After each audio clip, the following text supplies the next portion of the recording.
Hi, Parneet. Hello. Thank you for making the time to meet with us today. We're here because with campus hiring season right around the corner, we have some really interesting questions to ask you that we are sure would be really helpful for students to make a great impression. Sure, I will try and do that.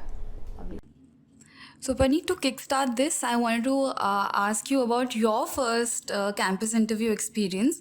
How did that go? And now reflecting back on it, if there were certain things that you would or wouldn't do. Okay, so a lot of questions packed into one.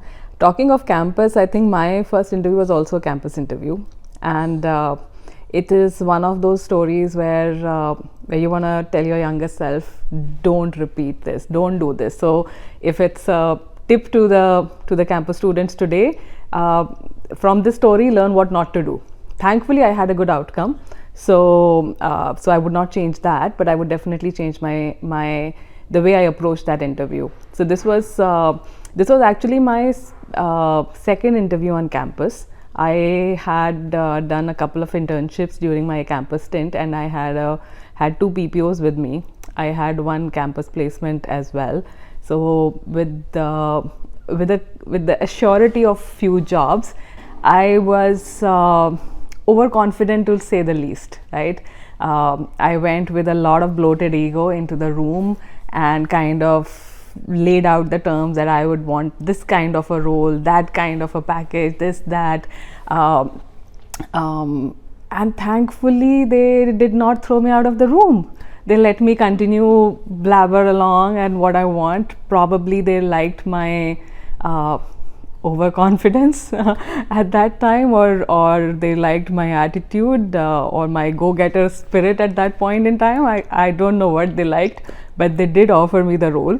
The arrogance with which I approached that interview, I would not recommend it to anyone. Okay, Parneet. So we've touched upon what not to do. Let's move towards what people can actually do, especially those candidates that are worried about making the best first impressions. I think in today's world where everybody's on social media, like we are right now, and everybody is posting everything about themselves, about their lives, etc., what is very, very important today, even in workplace, even in corporate life, is to be authentic, right? It's important that you do not think that you can fake through an interview. Mostly interviewers are fairly experienced people. They have been there, done that, and they can read through people's body language. They can read through the choice of words, and hence faking an ability, faking a competence, faking a skill set is not a good idea, right? So if you want to leave a good impression, start from a place of authenticity. Share your life experiences, especially when we talk of campus. These are, as students, you may not have prior work experience, but what you have is experience of, for example, conducting a college festival, or experience of going and pitching to corporates for coming to your college for placements. Each of those experiences would have taught you how to do problem solving, how to be a better communicator, how to pitch yourself, your college, your friends and colleagues better. All of these are skills which are valuable in corporate life. So sell what you have actually done, even if it's on a sports field, whether it's on a college stage or in your classroom. But don't try to cook up fake stories or exaggerate realities to make them sound very corporatish, because that will be very easily seen through. Parneet, a big part of success is feeling like you belong, feeling like you're supported by your managers, your peers, your colleagues, and have a place at where you work, and all of that essentially boils down to culture. So, what are the top three things that you consider when you check for a culture fit at Piramal Finance? A culture fit at Piramal Finance. I think the big culture tenet that we look for in prospective employees for us is entrepreneurship.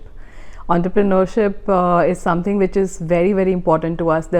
And if I was to peel the layer a little bit more on that, right, the ability for a candidate to think on their feet, the ability of the candidate to experiment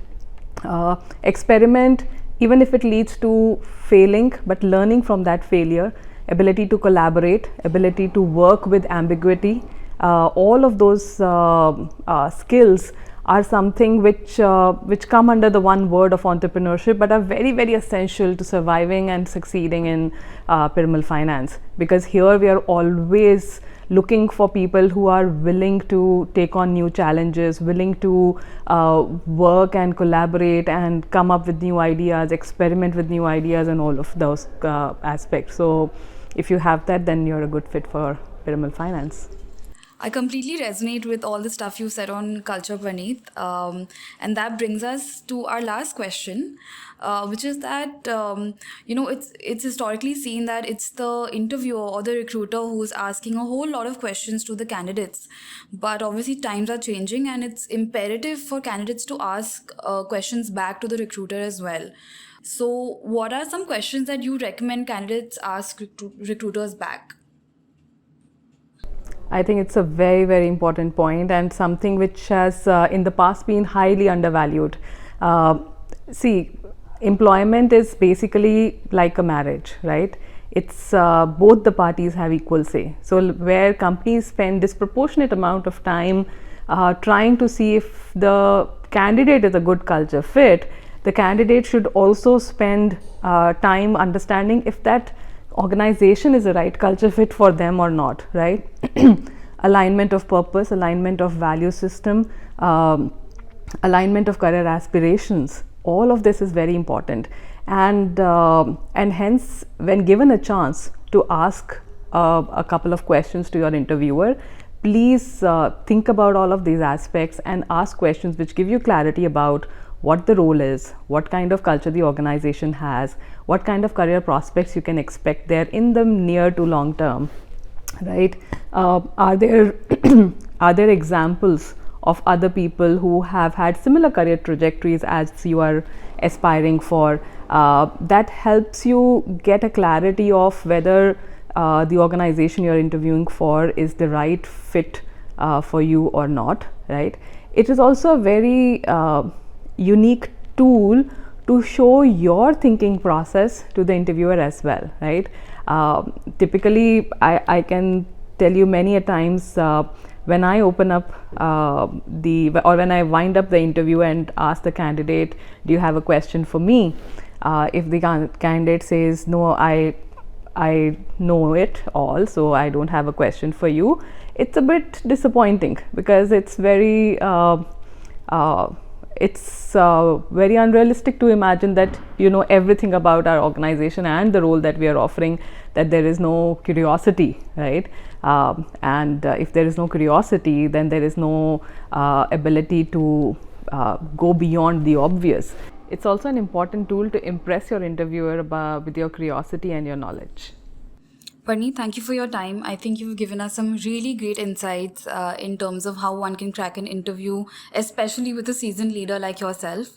So thank you once again. All the best. I'm really delighted that I was able to share some of my own experiences with all of you. So to all my friends on campus, all the best, and I hope you have a fruitful placement season.